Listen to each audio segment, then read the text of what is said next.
Por incrível que pareça, o Trump, ele é um pacifista. Eu fiquei sabendo isso recentemente num podcast norte-americano.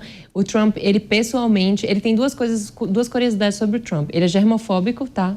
Ponto. E aí, isso é uma pauta para outro dia. Mas ele é pacifista. Ele tem pavor à questão de sangue, mortes nas costas dele, morte de civis, sobretudo. Ele, inclusive, foi responsável por parar um possível bombardeio no primeiro mandato, porque ele sabia que civis vão morrer, pode parar na hora. O míssil estava para ser lançado ali no Iêmen e ele pediu para parar. Então, o Trump tem essa característica, ele não gosta de guerras. Inclusive, durante seu governo Trump 1, foi o governo que os Estados Unidos menos se envolveu em conflitos. Mas voltando aqui para a questão da Ucrânia, eu costumo sempre dizer que essa guerra ela vai longe. Enquanto isso, todo mundo batendo cabeça e o Vladimir Putin está ali conseguindo o que ele quer.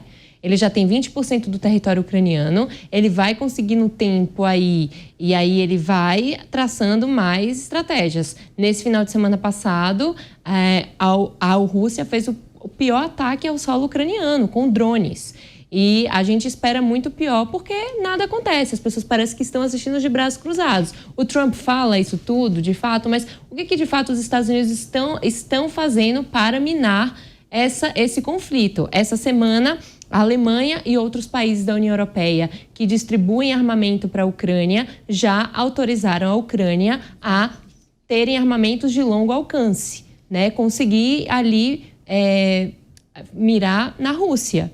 Então, é complicado, porque a gente vê essa guerra se arrastar, fica papo ali, papo aqui, e o Vladimir Putin dando risada de todos e conseguindo tempo para ganhar espaço, território e força, porque na sua visão, a Ucrânia nada mais é que um território russo, sempre foi. Então, a meu ver, vai longe isso daí, gente, infelizmente. Inclusive, o Trump, logo que assumiu, disse que acabaria com essa guerra em 24 horas, né, Luciana? Mas não deu certo até agora. Não deu certo. Dando errado. Não deu certo. E o fim do namoro que foi tão rápido, porque eles começaram uma relação ali logo no começo do governo Trump tão amorosa e, de repente, o Trump vem no último final de semana e ele solta a seguinte frase: sempre tive muito boa relação com o Vladimir Putin da Rússia, mas algo aconteceu com ele. Se tornou completamente louco.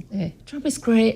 Então, Putin's crazy, né? O que aconteceu? E aí, o que ela colocou muito bem, a Maria, a Alemanha já autorizou usar os mísseis que ela forneceu para a Ucrânia. A Ucrânia vive um período de guerra extenso. Nós vimos um ministro nessa semana falando a respeito de crianças que foram mortas. Até quando vai continuar essa carnificina?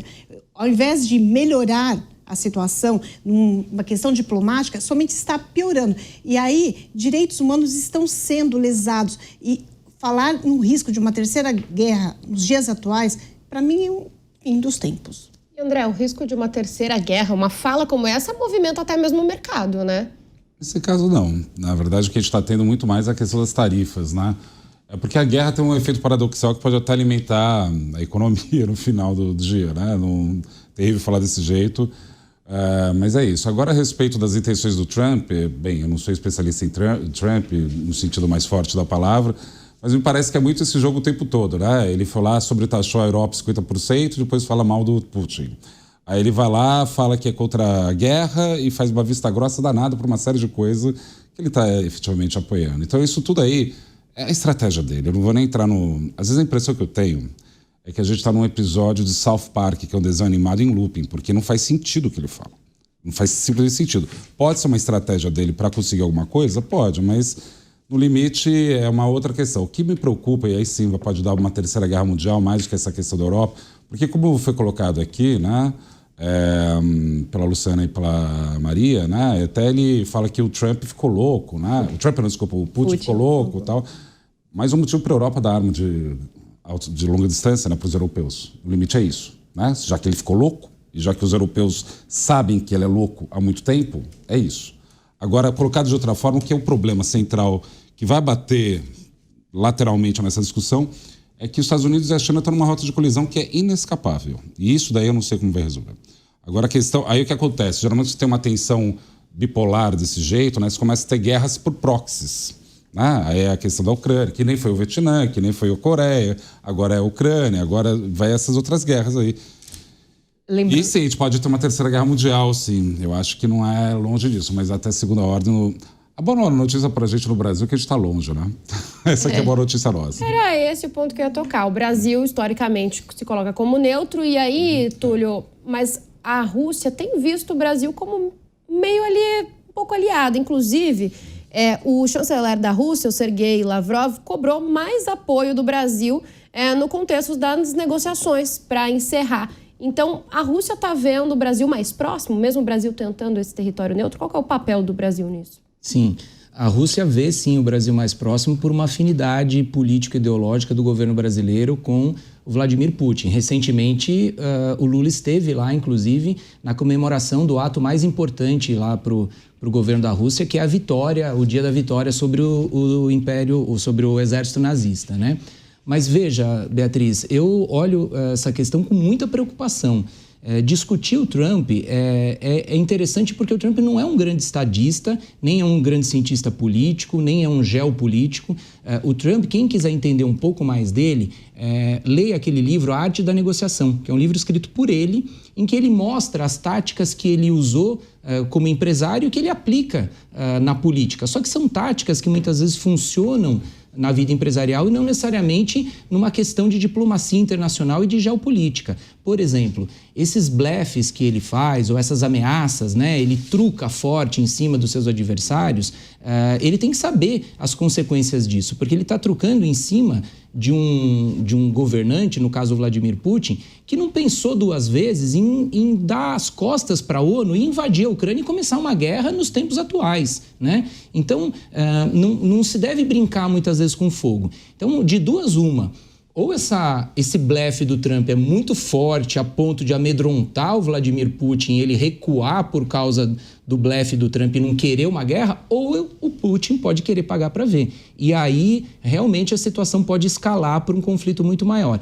E outra preocupação que se soma a isso é o fato do desmantelamento dos organismos internacionais que seriam mediadores desses conflitos, né? Então, aí não é só pelo Trump. O Putin tem um desprezo total por esses organismos internacionais, Coreia do Norte, mas os Estados Unidos sempre foi aquele que salvou no final das contas, porque colocava todo o empenho, toda a força política, geográfica, financeira nesses organismos internacionais e os fortaleciam. A partir do momento que os Estados Unidos saem, né, mais ou menos como nos filmes da DC ou nos gibis da DC, quando o super-homem, os vilões veem que o super-homem está abatido, está com a kriptonita, toca-se o sininho, o Lex Luthor toca o sininho e vem todos os vilões para a Terra para querer invadir. Então é mais ou menos isso que está acontecendo, né? O Trump, ao enfraquecer os organismos internacionais, enfraquece a própria diplomacia americana, no meu sentido.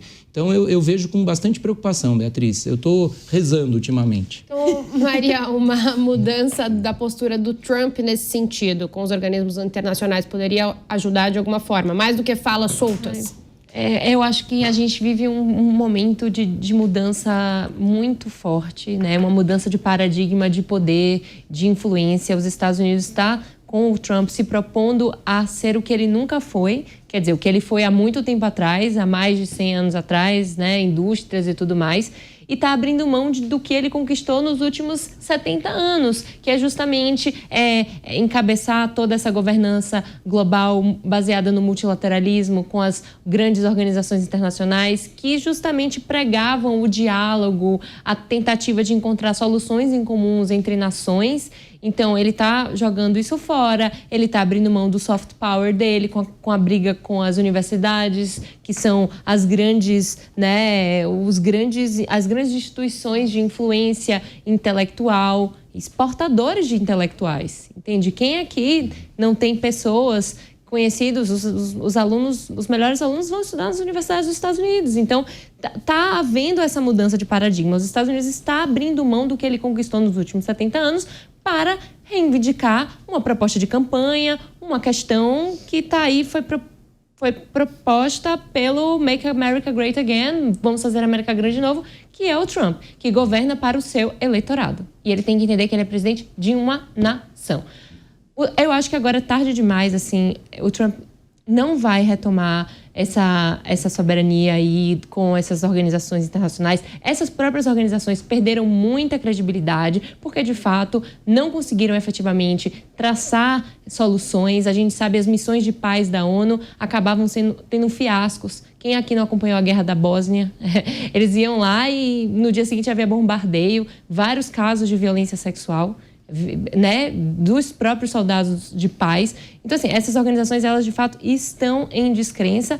A meu ver, tem que haver uma reformulação dos países e entender como é que eles podem se reorganizar, porque essas organizações já estão descredibilizadas. E lembrando aqui, o Conselho de Segurança da ONU, que é o principal órgão que toma decisões sobre vetos, não vetos, vai invadir, não vai invadir, sanções, não sanções, ele é composto por países que estão praticamente em conflito, que é a Rússia, a China, os Estados Unidos.